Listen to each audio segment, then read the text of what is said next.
Welcome, welcome to this morning's Thursday Keynote with Chef Sherman. We are so excited you could be here. To help us welcome you all to this room, I would like to bring up our friends at SRW and CA Fortune. Charlie, Kate, and Tyler.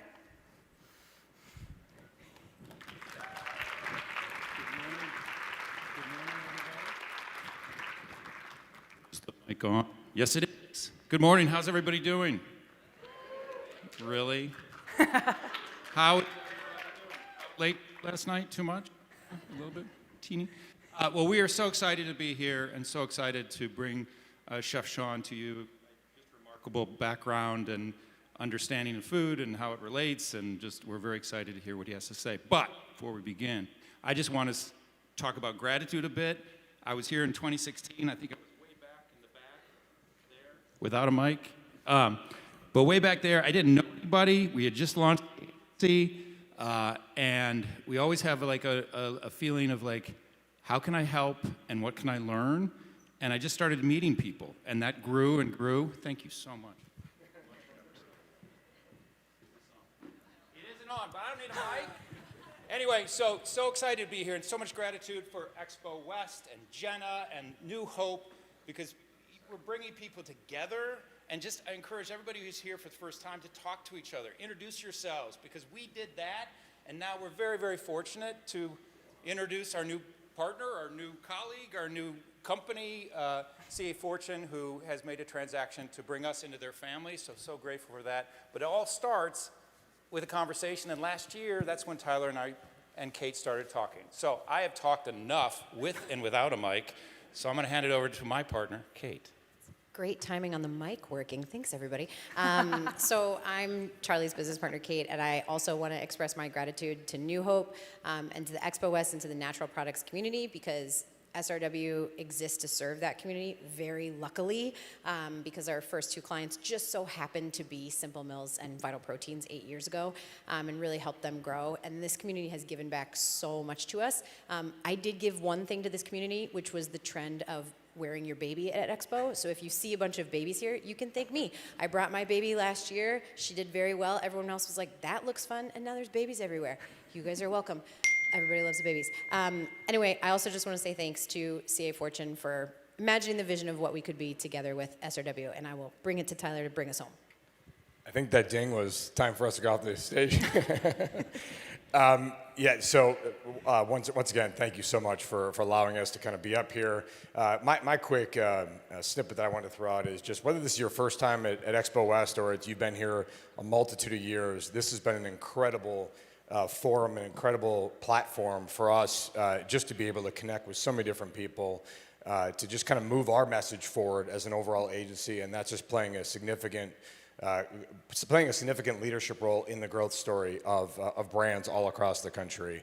And certainly, as Kate and Charlie mentioned, this time last year, we were able to have a conversation here at Expo to now really, again, bring our overall storyline to kind of bring it fully together. So we're super excited. We're thankful for this, for being here, and looking forward to a great event.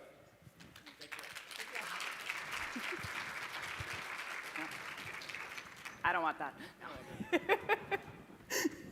Okay, well now I get to do the fun housekeeping notes. So I wanted to let everybody know, if you've seen the QR code that's up on the screen, we're closed captioning a ton of our conference this year. So if you would like to access closed captioning on your phone, please go ahead, scan that with your phone. It'll be in ballrooms E, F, and in here today, so hopefully that's helpful. We're also live streaming today, so hello to anybody watching from online, welcome. This session will also be recorded, so if you go into the session agenda afterwards, you missed something, you want to go back, it's going to be a great conversation, so I hope you do. You'll be able to access it after the show. Additionally, if we have time for audience Q&A at the end, we'll have a mic here in the center aisle, so get your questions ready. If we're able to get to them, we will do our best. And now, I would love to introduce our two esteemed speakers who are going to be joining me on the stage in a moment here. Chloe Servino is a business journalist whose work focuses on climate change, food, and agriculture. She's the author of Raw Deal, Hidden Corruption, Corporate Greed, and the Fight for the Future of Meat, and she leads coverage of food, drink, and agriculture at Forbes magazine. So welcome, Chloe. When you get up here, Chloe will be speaking with Chef Sherman, who I know so many of us are so excited to see today. Sean is the founder and senior director of vision and strategic partnerships at the North American Traditional Indigenous Food Systems, and is also the founder and CEO of the Sous Chef and Awamni by the Sous Chef. Chef Sherman focuses on the revitalization and evolution of Indigenous food systems throughout North America. Through his activism and advocacy, Sean is helping to reclaim and celebrate the rich culinary heritage of Indigenous communities around the world. Sean's first book, The Sous Chef's Indigenous Kitchen, which some of you might have seen today, it's right here. It received the James Beard Award for Best American Cookbook in 2018, and he was given the 2019 Leadership Award from the James Beard Foundation. In 2021, Sean opened Minnesota's first full-service Indigenous restaurant, Awamni, which received the 2022 James Beard Award for Best New Restaurant in America. Pretty big deal. Not to mention, Sean was also recently named one of the Time 100 Most Influential People in 2023, and he just won the Julia Child Award last year as well. So without further ado, please welcome Chloe and Sean.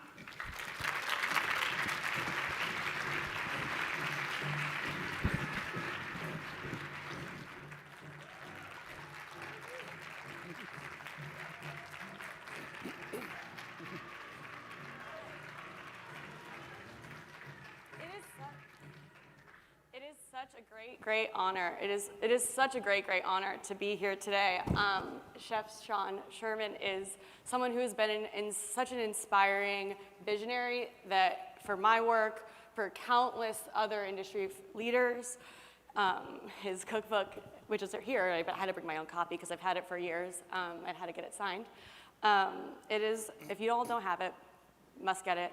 His restaurant, Awamni, in Minneapolis, is truly, I think, the best restaurant in America, and it will make you think differently.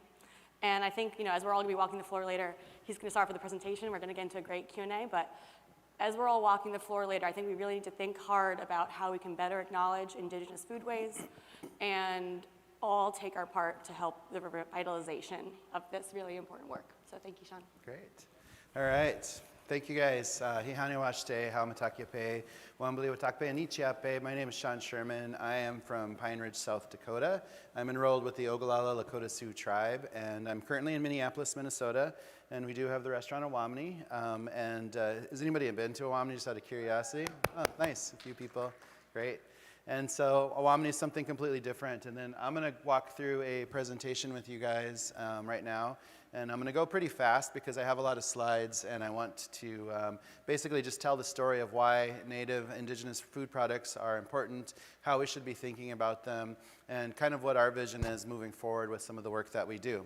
So myself, I started a company called the Sous Chef in 2014, and it's obviously just a play on words. And the word Sioux doesn't really mean anything anyways because it comes from a longer word, Nada Sioux, which was half Algonquin and half French. So it's like two languages trying to describe a third party that they knew nothing about. A lot of native names are given to us as indigenous peoples that have nothing to do with who we are. But it was a fun word. It was a fun play on words. And so just to date myself, I had it because I had Sous Chef at Hotmail, Sous Chef at AOL, and that was just the moniker I was using. But anyway, so I grew up on Pine Ridge, South Dakota, which is in the middle of the United States, or North America, basically. And at one point, the Lakota had taken up a pretty massive area. And the last treaty with the United States government, which was the Treaty of Fort Laramie in 1868, had granted the Lakota that whole area in orange. But once they find gold in the Black Hills, that shrinks immensely down to that little yellow square. Pine Ridge is still the third largest reservation in the United States. But it's also been one of the poorest areas in the United States. It's still over 70% unemployment today. When I was growing up, there were no restaurants. We had one grocery store to service an area the size of Connecticut. And food access is a huge issue out there still today. And so a lot of this work just stems from understanding what I grew up with and the inequality that was out there when it came to food access and food knowledge in general. So for me, like I became a young chef because I started working in restaurants when I was 13 years old, and I just moved my way up and just worked all through high school and college. And after college, I moved to Minneapolis, and a few years into working in the restaurant scene in Minneapolis, I moved my way up to an executive chef career, and I started working in really fun restaurants. And I learned a lot of cuisines, as you do when you're in the restaurant scene. So my first restaurant was at a Spanish tapas bar, not topless, but tapas. And I also did a lot of French cuisine, of course. I mean, I knew all these things, but it was a few years into that chef career that was going pretty well that I just realized the complete absence of my own heritage food when it came to Lakota food. And I just had a lot of questions as to why that was, because I grew up on a reservation. Both my parents grew up on the reservation. We were surrounded by Lakota families. And so why did I know very little about Lakota food? So it sent me on a path to understand what are indigenous foods, basically, because I knew what I grew up with on the reservation, which was just a very typical American style, just comfort foods. That was nothing to do with indigenous foods. And I couldn't go online and order Joy of Native American Cooking, because that didn't exist. So we had to kind of write that book particularly. And, and I just knew what was around me. Like, we didn't have this stuff. We didn't have Jell-O molds, we didn't have whatever. Like, we had a lot of commodity foods and canned goods. But where was our knowledge of food? Like, I could name maybe 5 Lakota recipes that hadn't really been influenced by any other outside forces. And but that was very little, and I could name hundreds of European recipes easily off the top of my head, in European languages even. And so what were Native American foods? So I started just doing it, and I started piecing it together of understanding the vast knowledge that my ancestors had. And I didn't have to go back very far in history, so it's not like I'm going back to 1491. I was just going back to the late 1800s, because like I said, the last treaty with the U.S. government was 1868. I was born in 1974. So just 100 years before my birth, all my Lakota ancestors held all of their knowledge intact, because they don't discover gold till 1876, right? So it was less than a single century that so much of our culture was dismantled, which is it sent me on a path to understand what did we lose and what information was missing. So I started doing dinners and practicing what would it be like, and creating a philosophy around indigenous foods. And part of the philosophy was removing colonial ingredients, or things that were introduced by European colonists. So we took away things like dairy, wheat flour, cane sugar, beef, pork, chicken, focused on lots of wild game, focused on lots of native heirloom agricultural products, lots and lots of wild foods. And I started, when I first started way back then, using terms like decolonizing the foods, pre-colonial foods, and pieces like that. And I realized that people didn't understand what that meant either. So I had to realize that I needed to use this stage and this platform as an educational piece, because there's a lot to talk about. And if you grow up in America, you just don't really know American history, because it's written in a completely weird way, And so I like to start with a little bit of a history lesson, because I think it's important to understand, because it gives you an understanding as to why there aren't Native American restaurants in every single city and every single region, which there should be, because there's still Native peoples here. So why aren't there? Why is a restaurant like Owamni so unique when it shouldn't be, So the best way to understand what it means, what are pre-colonial foods, or what it means to decolonize your food, you have to understand what colonialism is, right? And to understand colonialism, one of the easiest ways to do that is just to Google it. So, if you Google the term colonialism, you get the policy, this definition, the policy or practice of acquiring full or partial political control over another country, occupying it with settlers, exploiting it economically, which isn't unique to North America, because it's happened all over the globe. So both the Americas, North and South, all of Africa, India, Southeast Asia, Australia, New Zealand, Hawaii, you name it, colonization has been happening for a long time, and there's still forms of colonialism happening in today's world constantly, and it's very apparent in many parts of the world. So for us to have a philosophy around decolonization, there's many ways to interpret that, but the philosophy that we created was basically just understanding what colonialism was, comparing the values that colonization has normalized in our lifetime, and that we see every day that we take for granted, and then comparing that with the values of how indigenous communities were surviving and what their food systems were like. Because colonization brought on a lot of massive destruction of environment for the sake of capitalism, a lot of focus on capitalism and individuality, and less on community people coming together. There was a lot of dehumanization of people of color in general with colonization, which is apparent throughout history too. But if we compare the other side of the values of how indigenous peoples are living, they're very very communal based. Like everybody played a role in the food system because the food was the most important thing. There was deep respect to land, to water, to plants, to animals, and there was so much generational knowledge that was a part of our lessons and our learnings. And that's like across the board with Indigenous peoples everywhere. So this story isn't just about Native Americans, but it's also about people all over the globe who have been affected by colonization in some form or another.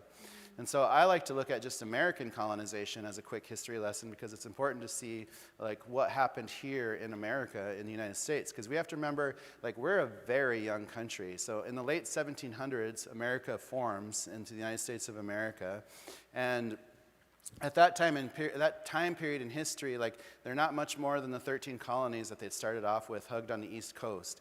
And the reality of this time period is that even though European powers are carving out huge sections of land space on this entire continent, claiming it to be their own, when in fact there's hundreds and hundreds of diverse Indigenous communities living out there, stewarding those land spaces, and so many of them at this time in history haven't even seen European people yet, right?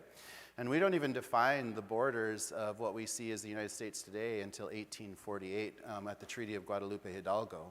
But our country starts off on a really aggressive and violent footing against Indigenous peoples and people of color in general, because obviously the slave trade is still happening during that time period.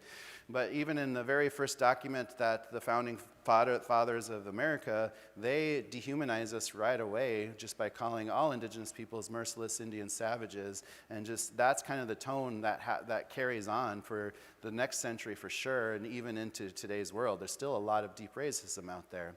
And we see a lot of policies of the United States government justifying the overtaking of land spaces, the clearing out of Indigenous peoples, and the eliminating of the Indigenous peoples for the sake of that. So one of the most important documents that kind of sets that path is the Northwest Ordinance in 1787, because this is the document that justifies and commodifies all of the land spaces and sets the rules for land ownership in North America, basically.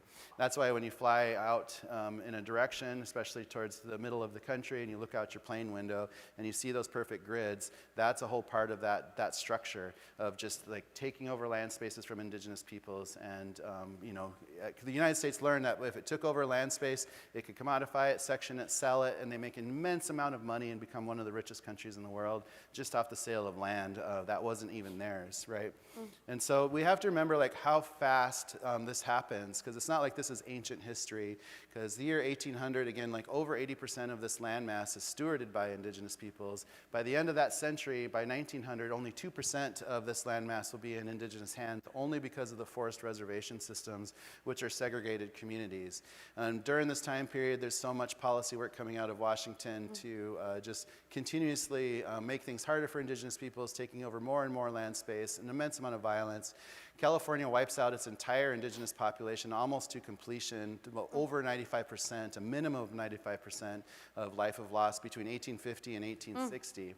And that's because they had legalized bounty systems where you could make upwards to $200 for the body part of an Indigenous people. So not only were communities being slaughtered, but those bodies would be chopped up, brought back into town, and then they'd be cashed in. And if you do the inflation rate on what $200 was back in 1863, it's an immense amount of money that was paid out by the newly formed government of California, which was paid back by the United States government. So state and federally sponsored genocide during that time period, but it also happens in other areas of the United States. Minnesota also had a bounty system. During this time period, we just saw so much destruction of crops and seeds because there was an immense amount of agriculture happening across North America. And we have no idea how many amazing heirloom varietals of seeds were lost during that time period, because we do know the stories about how much agriculture was on the East Coast and how they saved a lot of the European colonizers, especially from Great Britain coming over, and teaching them how to grow things like corns and beans and squash and the agricultural systems that were here in the Americas. So our very first president, George Washington, when they formed the United States, George Washington, before becoming president, was an illegal land surveyor because they were wanting to take over more and more land space, but King George was keeping them from expanding outwards. So a big part of the Declaration of Independence is all about being frustrated with King George and wanting to get away with that rule so they can continue to push west and take on more and more land spaces and make more and more money. So when he becomes president, one of his first orders is to basically annihilate all of the tribes in the Northeast. So he orders in 1779 General Sullivan, and his orders are clear. It's the immediate, he's the total destruction and devastation of settlements and the capture. So he wanted the enslavement of all the native people there, because native people were also a big part of the slave trade during those early parts of the United States government's history. So General Sullivan sets out and does just that and wipes away basically all the native communities in that New York region in a single summer between May and September. And he writes back at the end of September and says, "I have fulfilled my duty. There's not a single sight of an Indian on this side of Niagara." And that sets the tone for the violence moving forward from the United States government against indigenous peoples. And still today, in the Haudenosaunee language, the translation for the word U.S. president literally means town destroyer because of that history. And we see many acts of Congress happening. The Homestead Act of 1862, the Morrill Act of 1862 also, which creates land-grant universities, which are still profiting off of a lot of these stolen land spaces today, which would be a great place to start with reparation, because every state has one. The Dawes Act of 1887. We also see just a lot of open violence happening, a lot of open racism. This was a flyer up in Denver in 1864, right before the Sand Creek Massacre, pulling together militia, because the United States, if you ever do the history and read about its armed forces, we don't really have a full army until halfway through after the Civil War, basically. So everything was always militia up until this point. So they would call together just random people to get together, and then they would go out and annihilate some of these communities. And this happens over and over, you know. So during this time period, we just see an immense amount of loss of food access for us as indigenous peoples on top of all this violence. And so if anybody's watched the Ken Burns documentary on bison, he talks a little bit about this history, but it was a very focused move from the United States government to try and hurt the tribes that were out west, that they were having a hard time, because like my tribe, Ogallala Lakota, we were still battling the United States government until 1890s, you know. So they decided that if they removed their main food source, which was the bison, because there had been hundreds of millions of them out there on the plains, and by the end of the century there's less than 1,000 out there, that it was a really intentional move. And you can find a lot of this just digging through history, that how the United States government decided to be easier to remove their food source than to try to annihilate all of them. It was just all about money at the time. And so what really hurt us the most with the loss of our culture and the loss of our education was just the eradication of our education. So if you take a moment to define what is indigenous education, it was just those countless generations of knowledge that should have been downloaded to us as indigenous peoples of everything, of how to live, how to identify plants, how to find medicine, how to know which parts of the plants to harvest, how to utilize all the parts of the animals, how to just, you know, passing down everything, like all the stories, all the religions, all the songs, all of it, you know. All of that education is wiped away during the turn of the century after we're pushed into reservation systems. And this is my this is my grandfather's generation at the turn of the century. Wow. That generation should have been learning everything it meant to be indigenous, but instead it's completely replaced through assimilation efforts of the U.S. government by starting up with boarding schools, residential schools, and pieces like this, by forcing indigenous children from their communities, putting them into these military-run schools and forcing them to learn something that's completely different. So the first of these schools happens in Pennsylvania, in Carlisle, and I've been there before because today it's a war college for the military. But this picture with hundreds of indigenous children, most of these children are forcibly removed from their communities, and this is a military-run school, so these kids are subjected to a lot of really awful trauma, you know, because there's physical abuse, mental abuse, sexual abuse, and death. There's a massive graveyard outside, just on the grounds of Carlisle Indian School. And again, because this was military run and very religious, these kids really were treated so poorly, you know, because when I went to Carlisle, the historian lady there said that if these kids were caught speaking their language or singing in their own languages, that one of the punishments would be brushing their teeth with a pumice stone for a few minutes at a time, you know.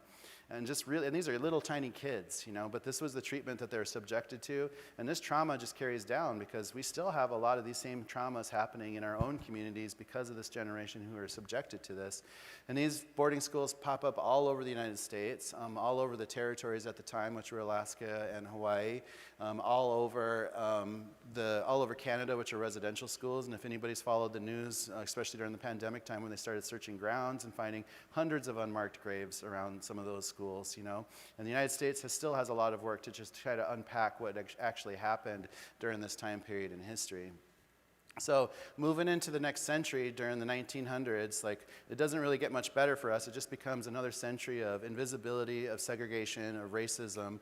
And this just kind of continues because we're not even citizens until 1924. During that time period, they had to create legislation to segregate us out, so they create the Racial Integrity Act. And even early Nazi Germany, when they were forming, they were looking around the world for other countries that had legislations around race and pieces like that to be able to deal with segregation, to be able to deal with justifying dehumanization of people of color. And of course, they find the United States government, but deemed their policies too violent for them moving forward. And so we go through 2 decades of Indian termination and relocation policies, which pull a lot of indigenous communities into urban centers like Oakland, Denver, Minneapolis, Chicago, and so forth. But when they're pulled out of those reservation systems and placed into the cities are still too racist for them to find jobs, and it just creates a lot of poor areas, again, in a lot of the urban areas. We go through 3 decades of Indian adoption era in the middle of the century, which is never talked about, but it should be, because during this time period, the statistic is 1 out of 3 Native children are taken from their parents at the hospitals and put into orphanage systems. And that's a big number, like 1 out of 3 Native children, right? And so this is just another form of cultural genocide because it's taking these kids, removing them from their culture, and they don't have access to know where they come from most of the time. If they do discover who they came from, it's hard for them to integrate back into their own communities. And it's just such a normal thing for this time period.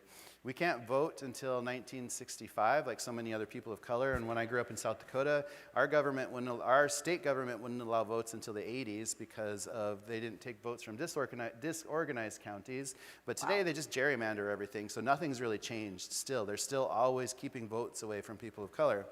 And we can't even celebrate religions until 1978, which is in my lifetime, you know. And for a country that's always gone on about freedom of religion, separation of church and state, that's never been a reality, obviously. And, you know, so there's just a lot to unpack. And this is a big reason, because of all of this trauma, because of all this violence, why we don't have restaurants all over the place for Native people, because we haven't even barely had a moment to catch our breath from this awful history that just happened. But now we're at a place where we have a lot of very smart Indigenous peoples coming up, and we're understanding how to work our culture back into things and understand how to reclaim a lot of our culture, utilize different perspectives, and that's kind of what this is about. So post-colonial Native America, like what's happening now, like when I was growing up, I grew up with primarily commodity foods. You know, I hunted, we gathered a few things, but again, most of our food systems were disrupted by that point.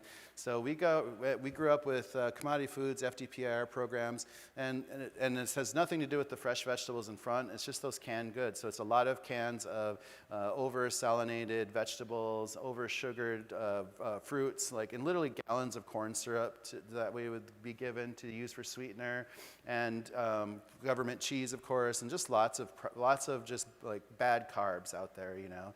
And there's a direct connection to this diet and why we have immense amounts of type 2 diabetes, obesity, heart disease, and all these foodborne illnesses that we're literally feeding ourselves, but that's only because of the food access that we have. And when I was growing up, we didn't even have pretty things. We had things like beef with juices, canned government beef with juices, government chicken with juices, government salmon with juices, you know, and it's that with juices that really sells that product, right?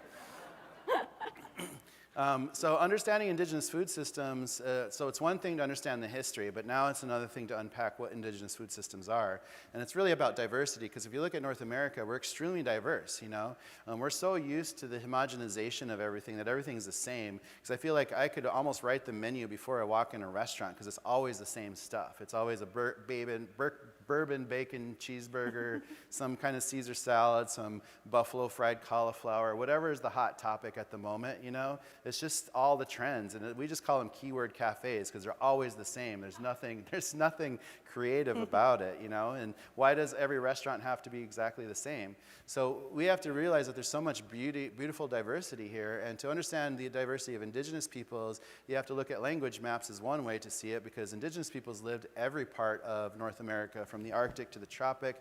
And it doesn't matter about the colonial borders, it's just looking at all this amazing, beautiful diversity. Because if we had Native American restaurants in every region, even in places like California that had so many different indigenous cultures, there was so much diversity, you know, but just imagine like all the different flavors, foods, languages, and stories that could come out of that you could experience instead of just seeing the same thing over and over and over again, right? Because today there's 634 tribes in Canada, 574 in the US, 20% plus in Mexico identify as indigenous, and there's an immense amount of indigeneity alive out there. So we should really be talking about indigeneity on these land spaces, especially because we were the original peoples. And there's just no comparison to the diversity of indigenous territories or colonial settler states. And it doesn't matter who's speaking Spanish, English, or French, those are European languages. You know, those are all foreign languages to these land spaces. So it's really important to understand the true foundation of North America and just what we're doing. Like, I like this map just because it shows like what have we done with all this colonial land space, you know? And a lot of it's largely just going to cattle, you know? So we have to really think about what we're doing, and all of the privatization of land spaces making so much land just inaccessible, you know? So we have a lot of work to do. So for us, we're really focused on returning a lot of indigenous education. So we talked about that a little bit, but these are some of the topics that we talk about with indigenous knowledge bases. You know, so it's wild foods, permaculture, agriculture, seed saving, seasonal lifestyles, ethno-oceanography, hunting, fishing, whole animal butchery, mycology, salt, sugar, fat productions, crafting, land stewardship, cooking techniques, metallurgy, history, star knowledge, traditional medicines, food preservation, fermentation, nutrition, health, spirituality, gender roles. List goes on and on. There's so much that's education from an indigenous perspective, not from a Eurocentric perspective, that we should be reclaiming, because Eurocentric academia has always kind of put itself on top of everything, but they're still catching up with so much of the traditional knowledge that's out there. So we should really be looking at education from many different lenses and many different perspectives out there, which is one reason to understand why it's important to understand all this amazing diversity. So talking about foods, let's just go through a few easy pieces, like proteins, like we learn in schools one thing about Native Americans people, that they would use every part of the bison. We hear that story, but that's a very generalized story, of course, and it's also, it's not a story about using all the part of the bison. It's a story that we just had to be resourceful because we're so wasteful in today's age. We literally buy something and throw it away moments later, and we just create trash everywhere we go, like literally so much trash. And because indigenous peoples had to be resourceful, and they had countless generations of knowledge telling them what to do with every single part of this, because there was no privilege to be wasteful at all. You know, it was about resourcefulness, and we could all be more resourceful with what we're creating and thinking about the generation of what we're leaving behind, right? And we shouldn't be afraid of proteins if it's not a cow, a pig, or a chicken, because those animals didn't even exist on this land space not that long ago. So there's so much diversity out there, and if you're living in the coastal regions, you have a whole other food source off the shore. So we should just be open to all sorts of proteins, you know, and even insects. Like I put insects on my menu, and we're probably going through like 15 pounds of crickets a week there because we just make our own mixes out of it. But it's like people are willing to buy them. And 15 pounds of crickets, it's a lot of crickets. They don't weigh very much, you know, that's a lot. So, and then, but the most important for me thing is the plant knowledge, you know, the ethnobotanical viewpoint, because that's how I started piecing things back together, was connecting with the plant world, because that was something that my ancestors had, and that was something that I was able to rebuild, basically, of just seeing the world differently. Because if you just take the time to stop calling everything a weed and realizing that every plant has a name and most plants have a purpose, that there's so much out there for food, for medicine, because plants give us everything: food, medicine, crafting, lodging, clothing, tools, weapons. Plants give everything to us if we want, if we know how to talk with them and utilize them and respect them. And just thinking about how indigenous peoples were surviving, because as humans, we need building blocks to stay alive. We need something that gives us energy. We need minerals. We need all these things. So this is a picture of a prairie turnip that grows wild in the plains, which I harvested growing up. But so much of this has disappeared because these seeds got spread around with the movement of the bison. So when the bison was almost wiped off the whole environmental chain, like that just created a disruption everywhere, you know, because you can't just remove a whole chain from a system, you know. But there's other things like camas root, and then this is, you know, up in Northern California, even Central California, throughout the whole Pacific Northwest into the Great Basin region. This is a really important plant because it's a huge, there's a lot of amazing tubers and carbs out there, you know. Wild rice in the Great Lakes region, which is very special and very unique to the lakes, because like Minnesota Minnesota pumps out a ton of wild rice, and the majority of it in the United States, and there's a little bit in Wisconsin, a little bit in Michigan, some above us in Canada, but it's really unique to a very particular space on the global map. And just that knowledge of water plants in general is a huge part, because again, coastal regions, like they had all of this vast knowledge of the plants that are out there, and there's so much amazing nutrition that comes out of that. Or if you're in the deserts where all the foods look like they want to hurt you and maim you, these plants have a lot of meaning. And it's silly to use the term food desert because the communities that lived in the desert saw nothing but food around them because they knew how to look at the world through a different lens and a different perspective. Like everything had a purpose out there, and they were able to identify that. Agriculture is something we should be talking about more too, because Indigenous agriculture is just kind of left behind in the dust. We're taught that this is the epitome of where we are with industrialization of agriculture, but this is a very dangerous way of creating a lot of foods. Like, we do need massive food productions, but we need more diversified ways, and we need less companies that are pushing chemicals on everything to control our food, because, you know, we know how much chemical is going into this production, and this chemical is getting into everything. You can't get away from it. It's just in the middle of most of our products in the grocery stores, right? And how worried should you be if glyphosate was found in your Cheerios? Like, you should be really worried, because we're all going to find out what happened to us in 20 years after we've been microdosing glyphosate for the past few decades, you know, and it's not going to be pretty. It's going to create a whole bunch of other things. But we're just lab rats, basically, because it's in everything, you know? And so native and indigenous agriculture is amazing because it starts in the bottom of Mexico, shoots both directions, north and south into Americas, covers most of Mexico throughout the entire Caribbean, and pretty much the entire eastern seaboard, all the way up the Mississippi, Missouri river valleys. And there was so much amazing agriculture happening in North America and South America, of course. But when you start studying indigenous agricultural pieces, you know, they're growing things like corns and beans and squash and chilies and sunflowers and all these amazing products, and figuring out ways to do this entirely organically and feeding hundreds of thousands of people, you know, and so many different ways of farming were out there also, you know. So if you're looking at, this is a Zuni farm in New Mexico, where they figured out this thing called the waffle system, and they figured out how to grow these things in the middle of the desert for countless generations, right? Some of you may have heard about Three Sisters Mound system, where you grow the corn, you plant the beans that crawl up the corn stalks, you plant the squash that covers the outside area, and that was a very particular East Coast style. But again, like, the indigenous communities were sharing a lot of these seeds, but there was a lot of diversities amongst those seeds also. This is a Hidatsa woman in North Dakota. You can see the Missouri River Valley, and she's growing the same things as they were way down in Mexico, just different varietals of it. But it becomes such a connection to so many of us because of corn culture out there, and it's a really important part of the story of indigenous foodways, because we should be stewarding and protecting these seeds with everything we have, because so many of these large companies are trying to trademark these seeds for the sake of just controlling your foods, basically. And we have to remember that each one of these seeds comes from very particular communities with very particular stories, and which is why it's important to try and make sure that these seeds remain in the hands of indigenous peoples who know these stories, who know the connections to them, and have the deep respect for them, because it's not about commodification, it's about keeping these things alive, because they're living beings and they're relatives to so many of us when it comes down to it. And there's just a lot of amazing and immense diversity out there that we always should just be aware of when it comes to it. And so understanding what to do with all this work is kind of where we're at, of trying to figure out how we move forward. So decolonizing our food systems, paying respect to our past ancestry, and just thinking about how can we move forward in a more healthy way. Because indigenous foods are medicine, you know, because food as medicine is a big topic right now, but we always ate for health, and everything around us was so good for us. Because at Awamini, because of that philosophy of taking away dairy, wheat flour, cane sugar, beef, pork, chicken, you know, our entire restaurant is gluten-free, dairy-free, sugar-free, soy-free, pork-free, all those things, right? It's not free, but it's free of all those things.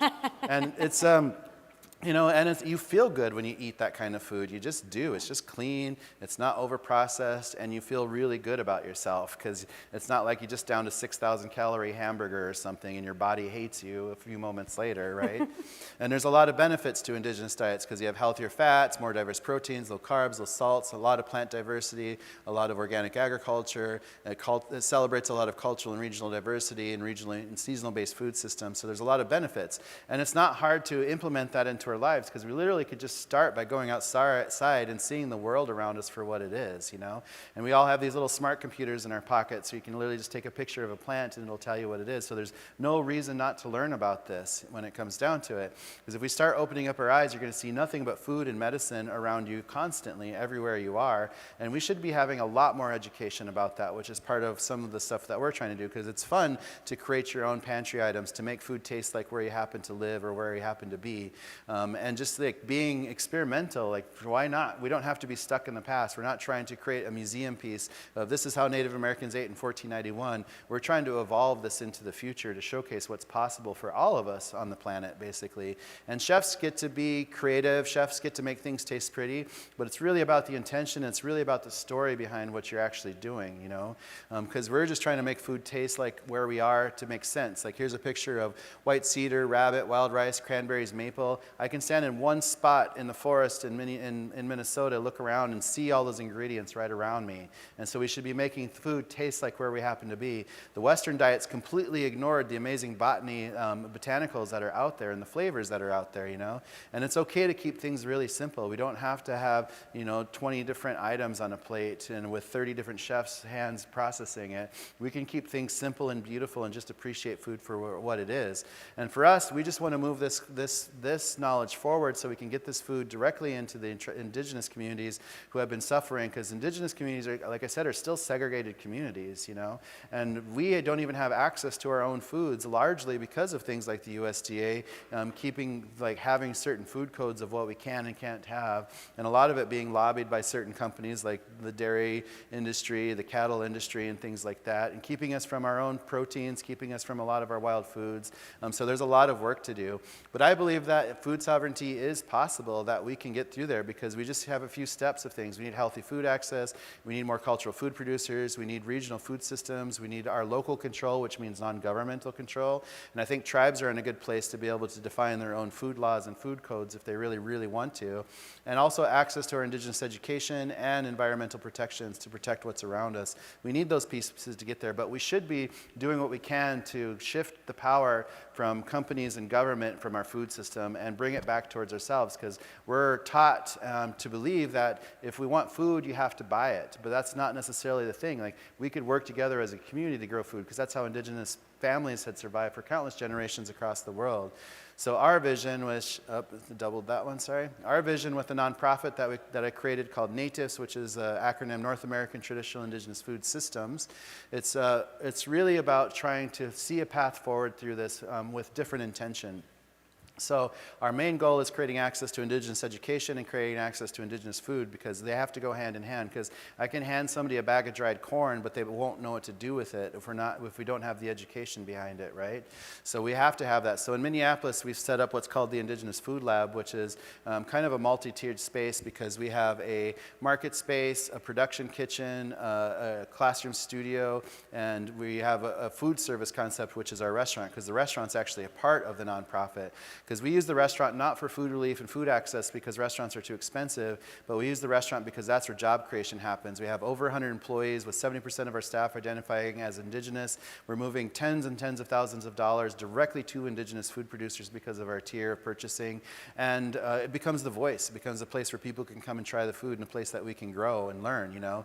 The marketplace has over 50 indigenous food producers. We're moving that into online sales and finding more and more indigenous food producers. And we're moving into wholesale, so we can get foods directly to places like universities, hospitals, penitentiaries, school systems, wherever it might be, or other native chefs out there in the country. And just rethinking our education models of how we could be looking at education different, and just pumping out a ton of education. I think this is a little, I'm not going to play the audio on this, but this is just a little sample of some of these videos that we've been creating, because every packaged foods that we're selling at our market space, we have a QR code that will go directly to our website, and they can find video recipes of how to utilize all these foods, whether it's dried corn, temporary beans, or whatever products we're utilizing. And so for us, keep doubling up, sorry. You know, again, it's part of that priority. It's part of that philosophy and that intentionality of how we're going about. So we're making sure that we're purchasing from Indigenous local first, then Indigenous national second, and to really raise that demand upwards, you know. And there's so much opportunity for creativity around these foods because these foods have rarely been touched, really. And try making a dessert without dairy, flour, or sugar, but we do it all the time, you know, and we can keep those healthy and whatever. And we just really want to push for more of this education and see more push for community gardens, permacultural landscapes, you know, because I always say, like, lawns are fucking stupid. Like, we need to be way smarter with our land spaces, you know. And just to make fun of someplace here in California, like Palm Springs has 120 golf courses, right? And just imagine, like, if we have the technology to turn the desert into this green oasis, we should be doing this for the purpose of food, especially in a water crisis, you know? Like, why are we doing this to make golfers' shoes clean? Like, we need to, like, do this for the sake of growing food. And there's all sorts of options. Like, we've created a bunch of brands over the past decade. Like, my first venture was Tatanka Truck. Of course, Owamni is a really important piece to this puzzle. And I messed up on this slide deck. Sorry, I keep doubling up. But our goal is to create these regional center points. So we're moving these Indigenous food labs with satellite restaurants all over the nation eventually. So this year we're moving into Montana region, right?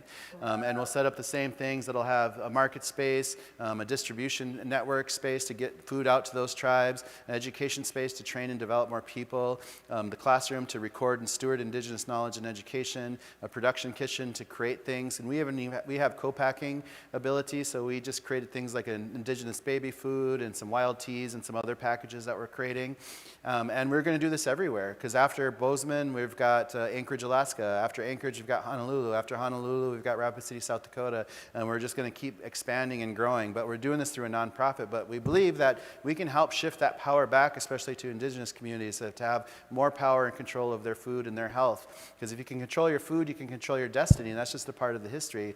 And eventually, we can cross colonial borders, and we can do this on a global scale. We can help support people in South America, Africa, India, Southeast Asia, Australia, New Zealand, all over the place, you know. So we just tell what people can do is, you know, try to support Indigenous initiatives globally, call out cultural appropriation when you see it, identify colonialism in action, because it's happening everywhere still, support humans, just be better humans, right? Create a relationship with the plant world, dismantle white supremacy because it's a made-up thing, create less trash, grow more food, right? And if we do this, like, we can really learn from Indigenous peoples instead of trying to homogenize them or eliminate them, but, like, accept all this immense diversity that's out there and go forward. So I got through that as fast as I could. I love it. Yeah, let's give him a big round of applause. Yes, yes, everyone, please. Wow, okay, we're gonna just, yes. Also, can we get a real full sous chef curriculum for public schools? Like, that would be, I think that would be a dream, right? Yeah. I would, it's needed, so necessarily needed. Yeah. Wow, so much to take in from that. I love it. Okay, so we're gonna keep going because Sean is just such a visionary leader and there's so much to discuss here. But let's go back, right? So we went through your message, your big vision. There's so much to discuss. You've been getting some pretty great accolades. You were on the Time 100 most influential people in the world list just a few months ago. So this message is getting more visible. How is it landing? And what are the impacts you're seeing? And what do you want more from audiences like this? Well, you know, I gauge it for what I see coming from Indigenous communities, and I see a change happening. I see a lot more Native chefs coming into the fold. I see a lot more understanding of Indigenous products. I see a lot more people kind of just understanding the intentionality of what we're trying to do. And there's just an immense amount of interest. And there's more interest for the work that we're doing of trying to create an infrastructure out there, especially for Indigenous peoples. And the only thing that stops us is capital, really, because we're a nonprofit. So it's, for me, it's just a lot of this fundraising. But having these big platforms, having these stages really help to get the word out there. Because we see this path and we want to make it happen. And I feel like I only have X amount of years in my life to do this work. And I just really want to see some of this infrastructure be built. Because the best thing we can do the best any of us can do in our lifetime is set up the next generation for success. And how are we leaving the world behind? And that's what I see is, like, time is limited and we have to move as fast as we can. We have a lot of work to do. Yes, and infrastructure is such a key and crucial way, I think, to make that have a long vision, right? Yep. Can you speak a bit more about, how you came to the market having a key part of this, and the co-packing element, and then the restaurant element. I mean, how do you see it all working together? So there's a lot of people in this room, I think, that are looking at CPG, looking at retail, looking at all these different types of things working together. Well, I like to look at it like, who are we supporting and purchasing things from first off, right? And that's why we set up some tiers of trying to purchase from Indigenous producers, because there's a lot of money going into native ag out there of trying to help people create more food. But then what do you do with the food once it's created, and how can you find a market space for that? So for us, being able to have this opportunity to popularize these foods, to showcase what's popular, it really helps create this network, but we still need these distribution points out there, and we need to get this food directly back into these tribal communities. So a lot of this kind of mapping of, and this vision that we have of doing that and creating these products is just that, is making these foods accessible, because I'm able to buy a lot of these foods in bulk, to repackage them, to keep those prices low, and to get them directly into tribal communities. So one project we're doing right now is an NCAP program where I raised a grant to purchase about 30 shelving units that we'll just hand out to tribal communities, especially like convenience stores and things like that, trying to get those convenience stores to give up a shelf of chips and put in a shelf of healthy food products, which they typically never have, you know, like they might have to order online or go to the city to have access to those foods, but we just want to create those distribution points and put it out there, and it's that easy. So we need to see more wholesome, healthy Indigenous products coming from Indigenous producers, and that's what that market was about, was featuring only Indigenous producers across the Americas.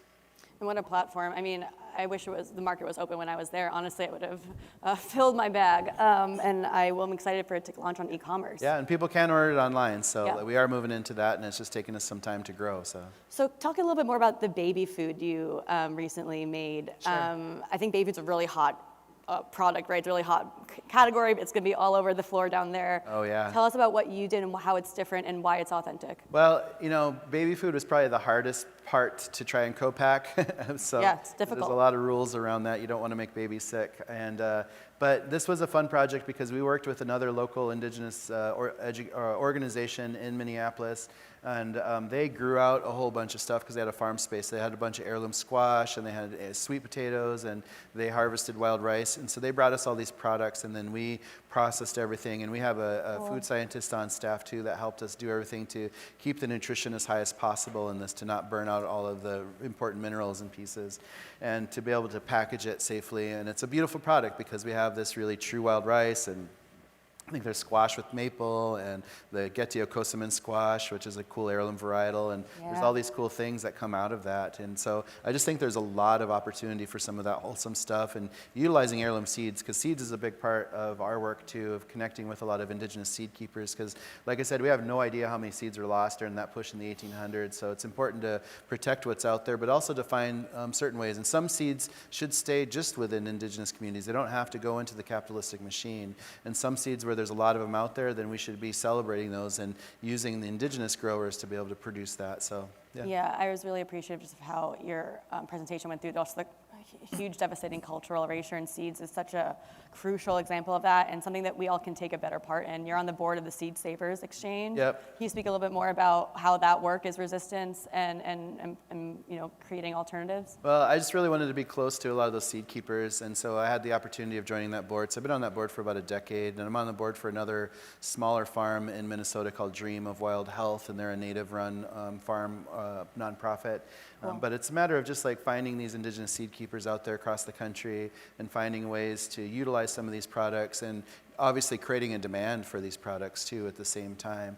But seeds are really important when it comes to it, because there's a lot of biodiversity out there that we have to protect. Because I've been to so many museums like Field Museum in Chicago, Smithsonian, where they have like, Field Museum had 100,000 cobs of corn in their basement for 100 years. So those corns aren't going to grow anymore. Now they're literal archives, and they should have been kept alive. They should have been handed to people who know what to do with them, you know. And so there's a lot of sad stories out there for things like that. So we have to protect what's out there. Yeah, I mean, in your work too, it's really at this intersection of access and health and nutrition. I mean, especially given what we all just heard about, you know, the reservation you grew up on, and just, you know, the chronic illness that's in your community. So with that, where are your biggest disappointments, or where do you see, where do you think capital or government or, you know, where can we start really addressing those gaps that are, where's your big vision that, and obviously your role, what you're doing is obviously a huge part of it, but what would you see, like, what would you like to see more of? Like, I just think that, with the intentionality that we put forth with the restaurant, that it's entirely possible to create a restaurant that doesn't have ranch dressing, can we take a pause for that? Like, that's huge But in the I'm Midwest. just saying, like, because we don't have sodas, we don't have ranch, we don't have ketchup, we don't have any of these products, like, Yeah. and we can survive and become the best restaurant in Yeah, the not United only States. survive, Like yeah. it can happen. Yeah. So it's just showcasing that there's possibilities out there that we don't have to do everything the same. It doesn't have to be in what's the fad, what's the keyword, what keyword's going to sell the most. It's about doing things with intention. Who are your products coming from? Are you just buying everything from a box truck, or are you really purchasing things from local producers and supporting your local food dollars, So we have to be really intentional moving forward. Yeah, I think that is what's just so inspiring to me about your work, like the realm of possibilities that opens up. We've all been eating at farm-to-table restaurants for a decade now in strip malls that are all using the same cage-free eggs and, thick slab bacon. And this is what you're doing, what you're proposing is like a real terroir-driven, authentic, indigenous-led reclaiming of what that really should be. Can you give us any more kind of examples of how, Owami in Minneapolis will be different from what you're opening up in Montana or maybe Alaska in the future? Or Yeah, we like to really focus on regionality. So in Minnesota, we use a lot of stuff that's around us, So we have our entire tea list is just stuff that's natural and wild to Minnesota, just the north of us, So we have Labrador tea, or there's like Labrador in there, which is a wild herb, and there's cedar and balsam fir, and there's sumac and high bush cranberries and wild blueberries and all these things and wild rice and all these things that become a part. And we're making creative like mocktails and creative drinks and creative teas and creative, just using a lot of those herbs and things for the cooking that we do too, And so there's just a lot of possibilities. So in Montana, it's a whole different food system, They have bitterroot, they have camas bulbs, they have some things that we don't have in Minnesota, and they have obviously lots of game meat and things like this. There will be some similarities here and there, but we're able to just like really focus on what are the tribes producing, what are they able to sell, how can we purchase from them, and basing menus around what's available there, not trying to force something into something, but really being open to what's in season, what's around us, who can we purchase from, and how can we build menus around those to really raise those demands up, it's just so impressive, especially that you're doing this as a nonprofit and financing all this growth. Is there a fundraising plug you want to do right now, or what would be helpful into you in getting that vision to come along quicker? We just we were able to get a lot of money because where we are in Minneapolis, we had just moved our nonprofit. We found our space to build everything out. We moved in there in January of 2020 and started getting to work building the kitchen. A couple months later, pandemic rolls out, changes the food world completely. So we all sat tight like a lot of people. And then where we are, George Floyd got murdered just like 6 blocks from us. And that changed the dynamic of everything because the street that we're on, Lake Street, was the main street that happened when all of the social uprising happened in Minneapolis. And every building around us got burned to the ground around our kitchen. So we started doing food relief back then. So we were doing up to 10,000 meals a week with a staff of about 12 people and volunteers. Wow. And we were sending that out to 9 out of 11 tribes across Minnesota. Wow. And so we raised a lot of money during that time period because there was a lot of money pumping into food relief efforts. There was a lot of money pumping into, especially post George Floyd, into entities of color and organizations of color. So we raised most of our money then, but now we've built all these models, we have everything functioning, we proved our concepts, and now we just need money to move forward, because I'm on a $20 million capital campaign just to secure ourselves for the next 5 years, which is a lot of money, but we need that. So if you guys have $20 million in your pocket, Pay up. There's a donation box by the front door. Exactly.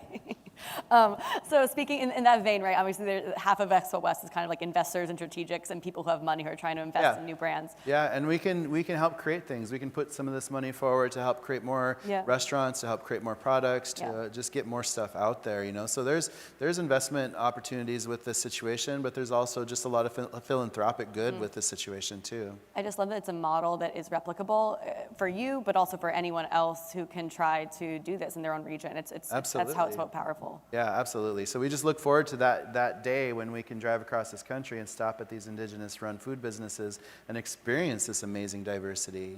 There's so much out there. Yeah. So okay, speaking about Expo West a little bit more too, right? This is like this weird mixture of natural natural products oasis meets a venture-backed startup playground. And so there are so many companies down there that are, marketing themselves with healing herbs or as food as medicine opportunities. And there are so many investors who are trying to invest only in food as medicine opportunities, So I'm kind of curious, you haven't been on the floor yet, you're gonna go later, but. Yeah, this is my first.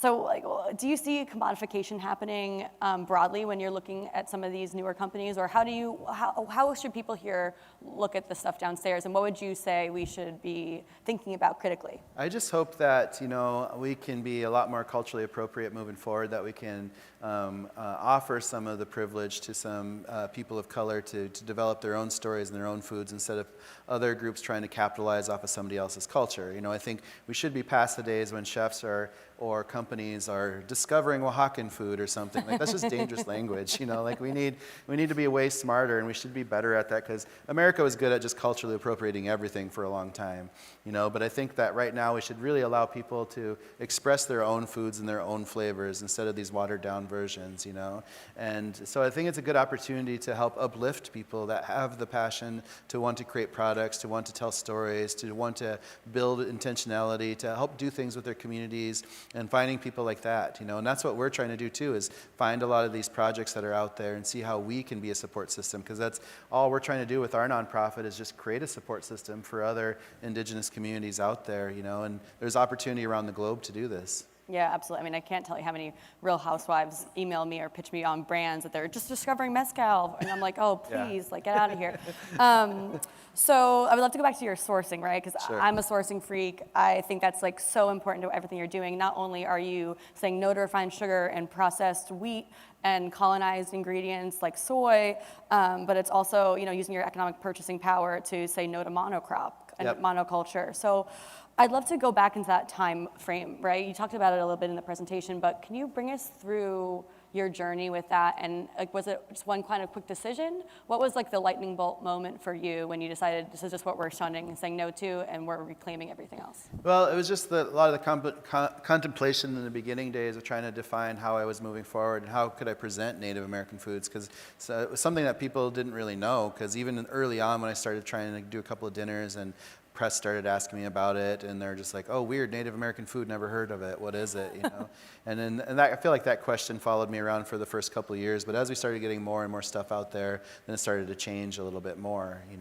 But so it was just that intentionality of just thinking, if I was going to showcase what true Native American foods are, then I wanted to really understand how to go forward with that. So I just started taking away things that weren't a part of our food systems before, and it just made sense because we didn't have wheat flour here, we didn't have cane sugar. Dairy was only used for child rearing, so most Indigenous peoples are lactose intolerant by the time they're 11 anyways, And that's like that for people around the globe in general.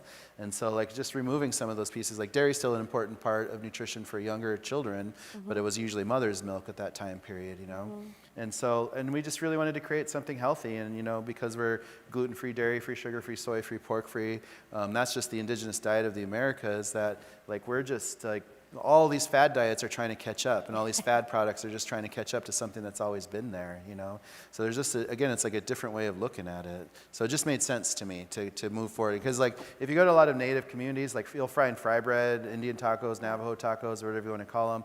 But that had nothing to do with us, because that was an oppression food. It was the United States government giving us things like bags of wheat flour, lard, salt, and the easiest thing to do is just to make a simple dough, throw it in a pan, because we didn't even have ovens and things like that. So people just made an oppression food out of it and became something that stuck. It's fun, it's good, we love it, but it's not healthy for us, And it shouldn't identify all of us as Indigenous peoples either, because we have so much amazing history and diversity. Absolutely. So that was part of it. It was just pushing against the norm.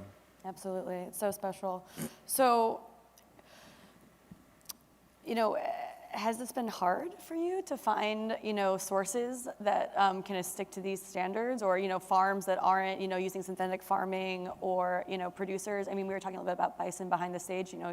Your bison producers started more recently, right? Yeah, we're getting most of our bison product from Cheyenne River Sioux Tribe, which is in South Dakota. We have a couple of native fisheries close by us in the Great Lakes, one in northern Minnesota, one in Lake Superior. And we're sourcing a lot of things from indigenous communities, a lot of different farms to products in the summertime. But bigger things, we have corns from about 8 different native nations that are ramping up their production, and there's more coming around the corner. And we're just creating a lot of purchasing power with just one restaurant and one nonprofit kitchen that does a lot of this work too, and this market space, and it's only going to grow. So we're just helping to create a lot of demand, and we buy a lot of native corn products from Mexico because there's still a lot of amazing heirloom varietals down there too, of course, Yeah. Again, like I've always looked at North America as the whole. There's Yeah. these made-up colonial borders don't mean anything. So it's more about how we all connect with each other. Yeah, let's talk a little bit more about Mexico for a second, because I know they finally just did that non-GMO corn ban, which is going to, I think, be huge for saving some of the seeds down there. But I know you went to Mexico through this journey, right? Because essentially all this knowledge was lost in North America, and Mexico has had it saved a little bit more. Can you share about what you learned, or is that fair? I lived in the state of Nayarit for a while, and that's kind of when I had my epiphany, because I was just like taking a break from America. I think everybody needs to do that sometimes. And so I was just hanging out, reading lots of books, and I started researching on the indigenous community where I was at, which was the Huichol, or the Huichole, and really trying to understand who they were and how they were living. And I just saw a lot of connection with them and what I grew up with around Lakota, and then it all kind of started to open up a little bit, and I just realized like I should be looking at all of this, and that's when I kind of realized that I didn't know anything about my own Lakota heritage when it came to foodways. I knew food from all over the world, just not where I was from, and like it's kind of insane, but I saw so much connection, especially because of corn culture, that we shared so much of this amazing respect to these pieces, and it just set me on a path to want to learn more and more and more. So we were talking about products earlier, the baby food, the teas. What are some of your other dream products that you'd love to see, get more accessible, especially for indigenous communities? I just think there's so much opportunity. Like we're always coming up with fun sauces. We have like native maple chili crisps. Yeah, there's 20 chili crisps all down there, and Exactly. he has his There's own all too. sorts of fun things to play with, So I think there's just so much open creativity, and especially again, if we can identify and help elevate some of these indigenous producers and designers when it comes to some of these foods, that there's just going to be a lot of fun stuff, in everything, whatever it's beverages, whether it's snack foods, whether it's whatever it is. Like there's just a lot of opportunity out there, and we're just hoping that we can help find a lot of people who are up and coming and be a support center for them to, take the necessary steps to start to get some of these products into these market spaces. Along those lines, like founders you've heard about, or people who want to start their own businesses too, what's the kind of main thing that they need right now? Well, it's difficult on tribal communities because it's so normal on tribal communities that like these young kids coming out with these big ideas, like they've never had a checking account, they've never gone off the reservation. There's a lot of barriers out there when it comes to things, and like I didn't know how to do this either. This was a journey for me to create a business because like I didn't grow up with money, so there was no education around it. I didn't know how to talk to bankers; they were scary, I didn't know about how to deal with credit scores, and you just feel like you're stuck in a rut all the time because the systems are built against you, especially when you're somebody of color and you don't come from extreme wealth. And a lot of wealth comes from land ownership, and a lot of land ownership comes from the elimination of indigenous peoples, So we have to really understand that, because a lot of people will say like, I had nothing to do with it, that was so long ago, but it's like, well, your family wealth comes from someplace, and a lot of times in American history it comes from just land when it comes down to it. Yeah, I cackled a little too hard at the northwest part of the map when it was like wealthy timberland owners. Yeah, exactly.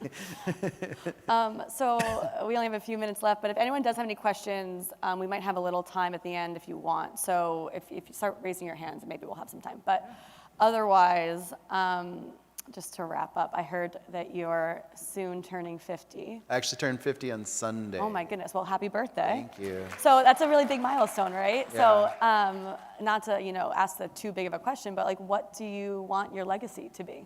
Well, I want to see some of these other food labs grow into some of these other areas. I want to see it grow into crossing colonial borders and being in places like Mexico or Canada and beyond. And I want to just continue to see some of that develop, and I want to help create more of this. And again, I just want to see this infrastructure built little by little. But I want to see us constantly stewarding more knowledge, because we're, with our little classroom studio with the video stuff, like we're pumping out 5 to 10 videos every week, slowly. We just started, but we're just going to create a vault of Indigenous education, and as we move into other regions, to help steward more and more of that. So it's trying to create something that can live way past my lifetime, that can really grow forward, and to really push back against what we've normalized of just whitewashing Indigenous cultures.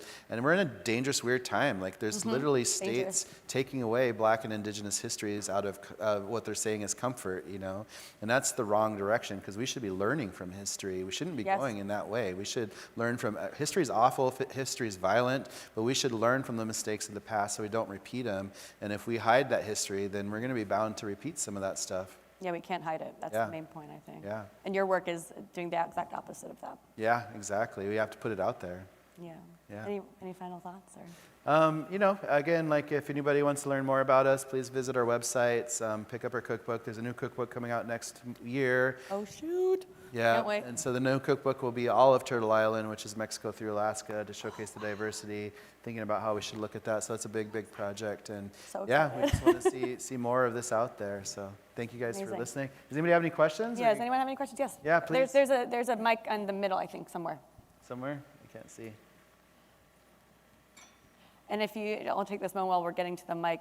If you have not been to Omni, you must go. And as more locations in different regions open, Yeah. we need to be mobilizing. Otherwise, you can to just go to yell them. it out and we can repeat it. Yeah, please. So I'm a Klamath tribal member, and I appreciate you. I bought your book. I just had a question. If you've run into people who have a fear of exploitation of sacred foods, or if that's more found in tribes like mine that follow a seasonal round rather than having So she's asking if there's fears out there of exploitation and, trying to capitalize something that might be spiritual or a deep connection.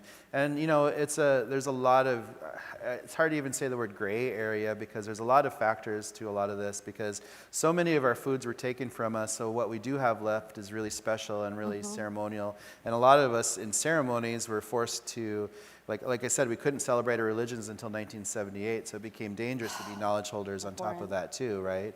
And so, but we don't want to exploit somebody's food that's really sacred, but then there's so many tribes where other tribes have different viewpoints too. And so, but it's a matter of just being respectful with things, and because I don't want to get into ceremonial foods necessarily, but a lot of our foods are part of our ceremonial pieces, so like we use white cedar in ceremony, we use white sage in ceremony, we use all these kinds of things that come, and tobacco, of course, and so, and there's obviously a lot of tobacco companies out there, but that's, so it's different. I think it's more about doing this with intentionality, doing this with a purpose for health, doing this with a purpose for giving back to the community in some way, and having these conversations openly with people to understand how can we move forward with some of these products, if we do decide to create them. And I think it's about, a lot of, especially tribal communities, like we're gonna see some non-native groups out there wanting to capitalize on this, because this is a keyword that's coming up, Yeah, Indigenous absolutely. foods. And, it's a matter of having conversations, because I've had people have reached out to me, like, I want to open up a native restaurant, but they have zero connection to the tribes in those regions, or even know where the history is.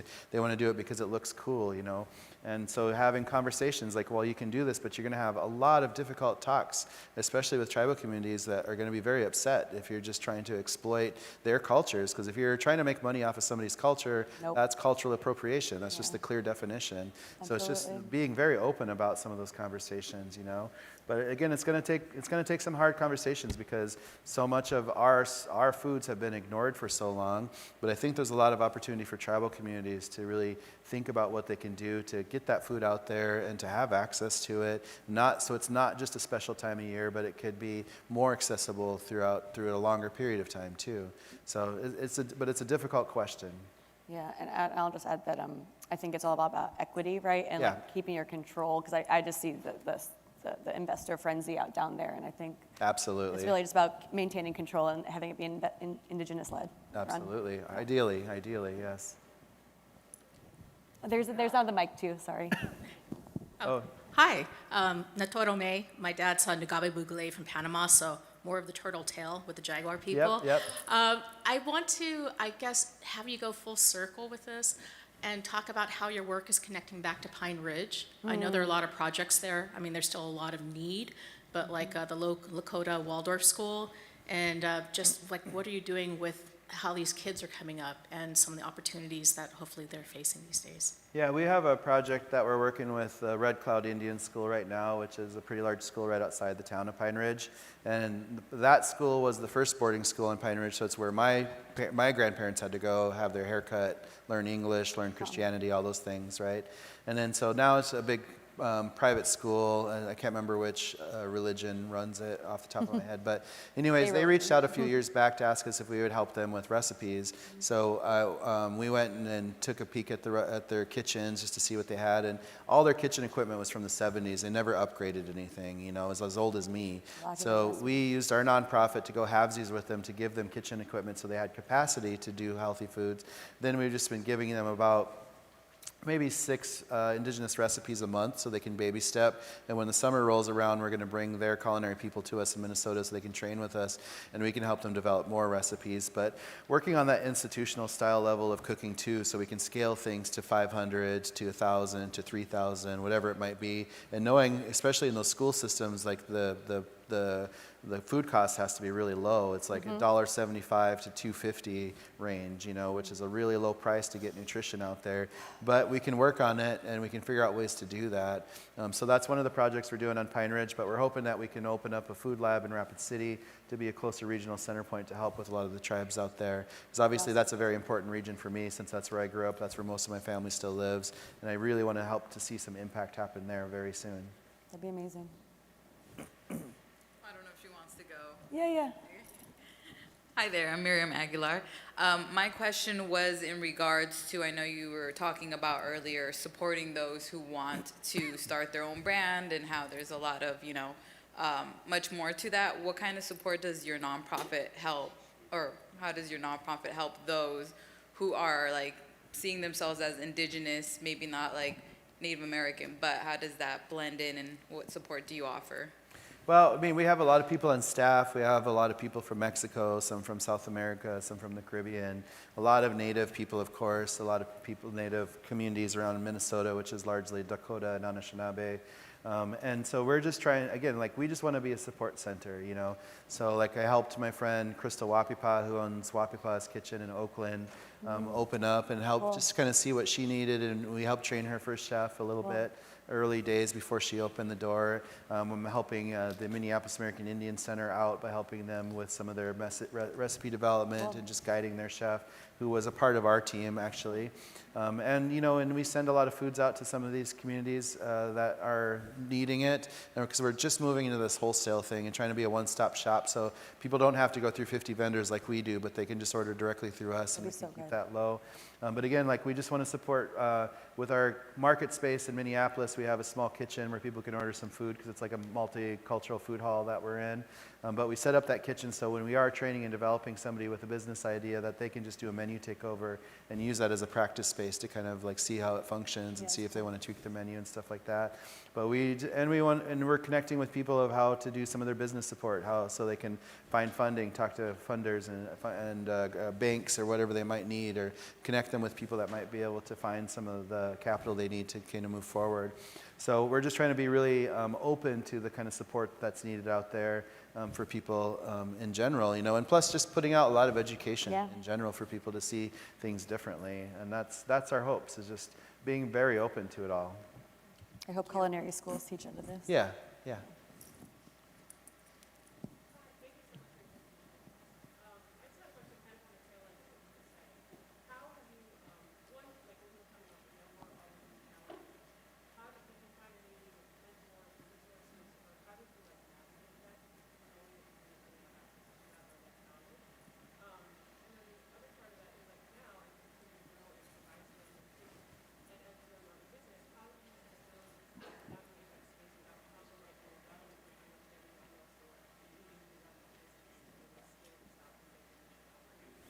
So I'll try to, do you want to try to encapsulate that? Essentially, how, without having not, with being Well, coming from first, a, how did I learn everything? yeah, how did you get over the challenges? How did you, How did I find this information that Yeah, was so how did you shattered? access I it? used Yeah. Chat GPT. No, I didn't. I had to read a lot of very boring ethnobotanical texts and dig through a lot of history books and talk to a lot of elders. But even the elders I talked to were also went through the assimilation programs and had lost and had a lot of their indigenous stuff dismantled. Some tribes have saved a lot. It helped me traveling a lot to going to tribal communities all over the place, whether it's Mexico, the Southwest, the California, East Coast, Northeast, Alaska, Hawaii, wherever, but connecting with indigenous communities all over the place and seeing that amazing diversity and learning some of these stories and pieces that are out there and seeing a lot of the connections that we have all across the board, you know, and just understanding history. History is such a huge part of it, you know, and there's so much connection to Black and Indigenous that we don't talk about often either, because if we look at the slave trade, it was a lot of Indigenous peoples from Africa being forcibly removed and taken over to this side of things, but because they had a lot of agriculture expertise, as did a lot of the Indigenous peoples on this side, we basically created this agricultural complex that became the United States. Plus, we did a lot of the cooking, so a lot of especially Southern food comes directly from those organizations, or from those cultures, I mean. And again, it's about diversity. It's not just trying to homogenize it into one group, but there's a lot of diversification there. But so an understanding of history is a huge part of all of this, you know, just seeing it for real. And what was the second part of the question? like, how did you get the grit? How did you kind of just actually withstand these challenges and persevere? And I feel like, I don't know, I saw the path so clearly, I just knew what we needed to do, and we just kept moving forward. So now, I'm the executive director at the nonprofit. The restaurant's a part of the nonprofit, so I've got 160 employees, you know, and life is challenging. Managing humans is challenging. Learning how to be a millennial whisperer was challenging. And, you know, there was a lot of pieces to all of this, but we see very clearly what needs to happen, the structure that needs to grow, and we're just doing everything we can to make this happen, which is why we put everything we had to build this model in Minnesota, to showcase that it works, to showcase that this is possible, and this is how we can move forward and how we can really be really impactful for the next generations. So for me, a lot of it is the passion just to move forward and see some of this happen before I have to disappear into Belize somewhere. Well, I think that's an amazing place to end, but is there a last final thought? I think ending in replicability and eventually getting to Belize is a good place. Well, I just think it's so important for people to understand this, which is why I take everybody through this story. I think it's really important to understand the history of the land that you're standing on. California's colonization was extremely violent, and it's not talked about. That should be that should be a normal education piece that people should learn about how violent it was. There's a book out there called American Genocide that just focuses on the California genocide alone, you know. And again, it's just a very short couple of decades where that really happens, you know, because there had been a minimum of 300,000 people here at the beginning of the 1800s, and by 1873, when California does a census, there's less than 14,000 people, indigenous peoples that they count left alive, you know. So it's really important to understand the difficulties that are there, and why it's important to support a lot of these communities moving forward, but not just here, of course. It's everywhere. It's prevalent across the globe, you know. So it's just identifying that. So I just hope people can take something. I try to throw a lot out there, but I hope you guys take away something out of this talk. So thank you so much for listening. Please come to Minnesota, visit us. Please drop $20 million in the bucket on your way out. Yeah, please do. Definitely drop in the bucket. Thank you, Sean. This was so inspiring. Thank you. Everyone, please join me in a round of applause. Thank you. This was so good. Thank you. Want to get a little quick pic? Yeah. To get a little. Should we do a little selfie, I guess? That's it. Should we do it? I'll get this one here.